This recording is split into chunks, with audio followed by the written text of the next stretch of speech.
Seja bem-vindo ao resumo do livro A Mente Organizada, escrito por Daniel Levitin. Antes de começarmos, se você ainda não se inscreveu no nosso canal, essa é a hora. Ao se inscrever no nosso canal, você garante a continuidade do nosso trabalho e ajuda o canal para que o YouTube leve este resumo em audiobook para mais gente. Deixe também o seu like e clique no sininho para não perder nenhum vídeo. Agora, vamos lá! Apresentação. No decorrer do seu dia a dia, muitas vezes você percebe que poderia ter um rendimento melhor se conseguisse manter um foco mental.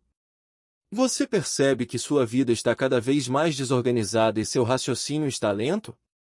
Saiba que isso é reflexo de uma mente em crise.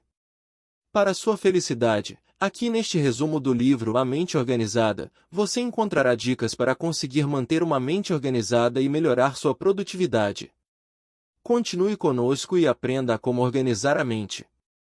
Introdução. Nessa parte introdutória, o autor Daniel Levitin explicita sua ideia geral sobre como nosso cérebro trabalha e como podemos melhorar nossa produtividade. Isso ocorre a partir do momento em que encontramos o sistema produtivo que é melhor para nós. Para isso, você precisará exercitar sua mente diariamente. Não existe uma fórmula mágica que vá funcionar igualmente para todos, tendo em vista que somos seres singulares. O autor chega a organizar as diferenças humanas em 5 categorias: extroversão, amabilidade, neuroticismo, abertura a novas experiências e conscienciosidade. O cérebro não é organizado da maneira que você talvez arrumaria seu escritório em casa ou o armário de remédios do banheiro. Você não pode simplesmente botar as coisas onde quer. A maneira como a arquitetura do cérebro acabou evoluindo é aleatória e desconjuntada, incorporando múltiplos sistemas, cada qual tendo sua própria mente, por assim dizer. Mas alguns princípios, aplicados conforme sua singularidade, poderão te ajudar a organizar a mente e manter uma ordem cognitiva que aumentará a sua produtividade. Informação em excesso gera decisões em excesso. Na primeira parte, o autor faz um apanhado sobre como a sobrecarga cognitiva pode afetar a nossa mente. Devemos aprender a lidar com esse extenso fluxo de informações presentes em nossa sociedade. O excesso de informações prejudica o nosso processamento cognitivo. Ao mesmo tempo que temos de lidar com tantas informações, precisamos tomar decisões cada vez mais rápidas. Segundo Daniel Levitin, o nosso cérebro se concentra mais em relatos vívidos e sociais do que em estatísticas frias e chatas e cometemos muitos erros de raciocínio devido a vieses cognitivos. Ele explica como se formam as categorias do cérebro. Categoria 1. Aspecto geral. São mais flexíveis e expansivas, passíveis de muitos níveis de resolução ou granulação. Seguimos um nível geral de igualar os itens. Excelência. Agrupar todos os lápis em um estojo sem separar por cores e formatos. Categoria 2. Equivalência funcional. Quando não conseguimos categorizar os objetos por falta de objetos de aspecto semelhante. Excelência. Se você já usou a parte de trás de um grampeador ou um sapato para bater um prego, então usou o equivalente funcional de um martelo na ausência dele. Usamos equivalentes funcionais diversas vezes durante o nosso dia a dia. Categoria 3. Situações particulares. São categorias conceituais, feitas no improviso. Eis quando guardamos fotos de infância, dinheiro, chaves, entre outros nas carteiras mesmo que não tenham semelhança física ou funcional. Essas 3 categorias representam como organizamos nossas casas e locais de trabalho, como arrumamos coisas para serem achadas mais facilmente, assim como organizamos as informações em nossa mente. Como manter a mente organizada?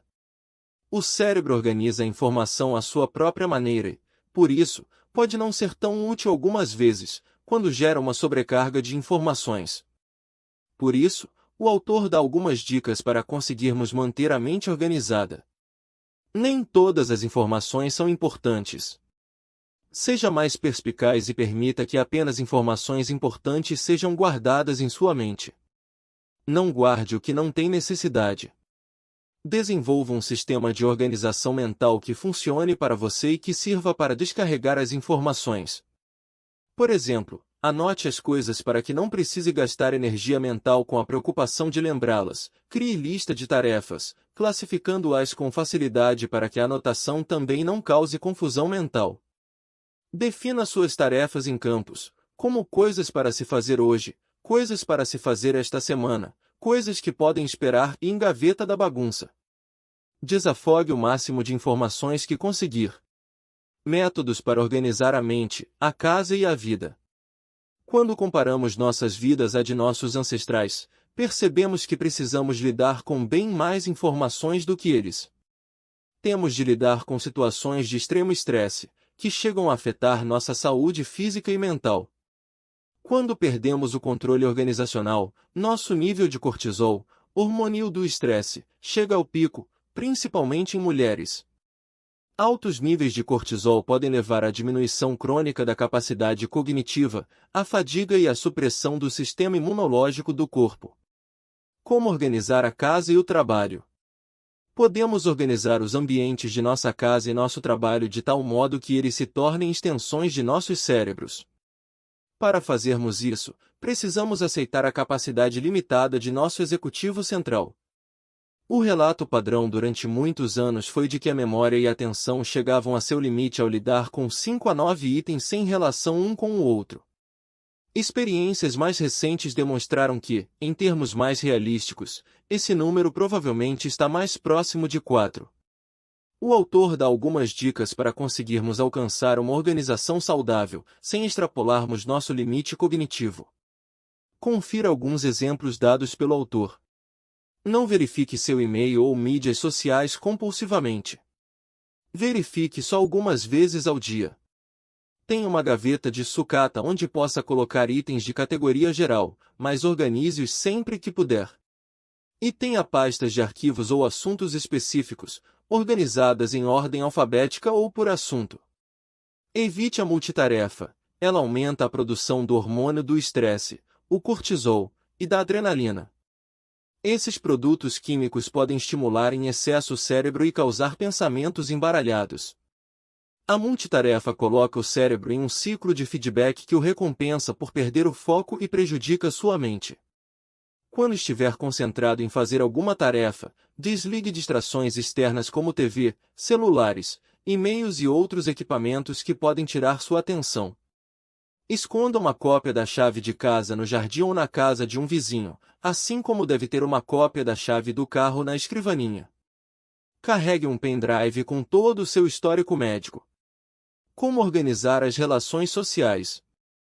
A organização de nosso mundo social depende, como tudo mais, de identificar o que queremos dele. De acordo com o autor, uma parte de nossa herança primata faz com que a maioria de nós queira se sentir pertencente a um grupo, se encaixar em algum canto.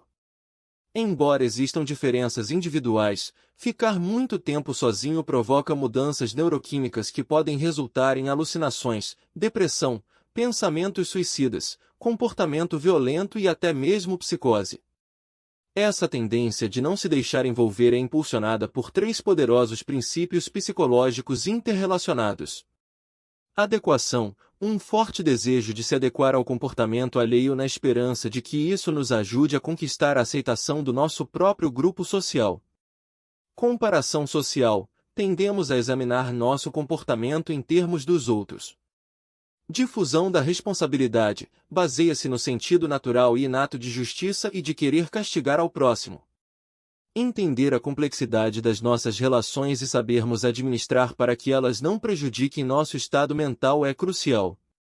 O seu mundo social é o seu mundo social e só quem pode dizer como ele deve ser organizado é você. Estamos todos crescentemente interconectados, e nossa felicidade e nosso bem-estar são cada vez mais interdependentes. Mantenha suas relações organizadas.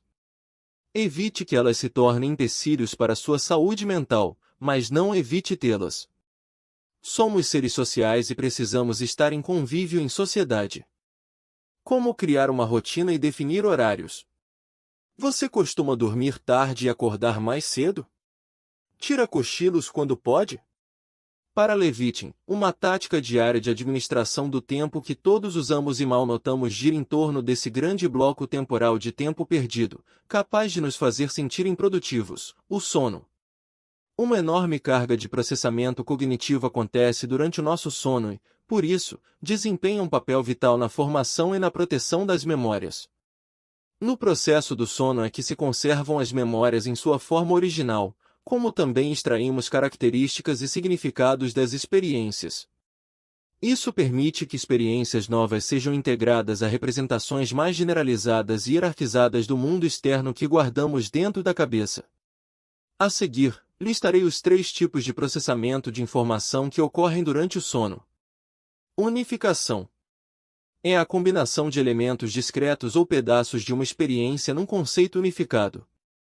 Por exemplo, os músicos e atores que estão aprendendo uma nova música ou cena talvez ensaiem uma frase de cada vez. A unificação durante o sono solda todos esses elementos num todo.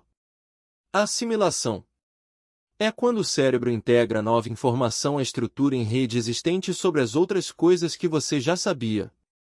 Ao aprender novas palavras, por exemplo, seu cérebro trabalha inconscientemente construindo frases com elas, examinando-as e experimentando como elas se encaixam no seu conhecimento pré-existente. Qualquer célula cerebral que utilizou muita energia durante o dia dá mostras de um aumento de ATP, ou trifosfato de adenosina, durante o sono, e isto tem sido associado à assimilação. A abstração. É aqui que as regras ocultas são descobertas e em seguida inseridas na memória.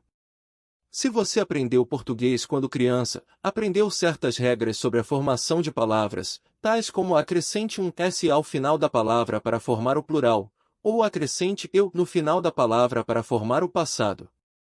Você já deve ter pensado uma vez ou outra que, se pudesse dormir menos, poderia fazer muito mais coisas. Ou que seria ótimo se pudesse pegar tempo emprestado, dormindo 1 hora a menos esta noite para dormir 1 hora a mais no dia seguinte. Embora sedutoras, essas ideias não encontram respaldo nas pesquisas. O sono está entre os fatores mais críticos para ótimos desempenho, memória, produtividade, sistema imunológico e regulação de humor. Até mesmo uma pequena redução no seu sono pode afetar seu desempenho cognitivo por vários dias posteriores. Não desvalorize o seu sono. Durma bem. Para um adulto a carga horária pode ser de 6 a 10 horas de sono por dia. Não troque esse tempo, pois ele é precioso para sua mente. Organize seu dia para que você tenha horários de produtividade e horários de descanso. Como parar de procrastinar? A procrastinação é, por definição, o adiamento de uma atividade, tarefa ou decisão que nos ajudariam a atingir nossos objetivos. É algo que afeta todos nós em diversos graus. Raramente temos a sensação de estar em dia com tudo. Há tarefas a fazer pela casa, bilhetes de agradecimentos a escrever, sincronizar e fazer o backup dos computadores e smartphones. Alguns de nós são apenas ligeiramente afetados pela procrastinação, enquanto para outras pessoas este é um problema grave.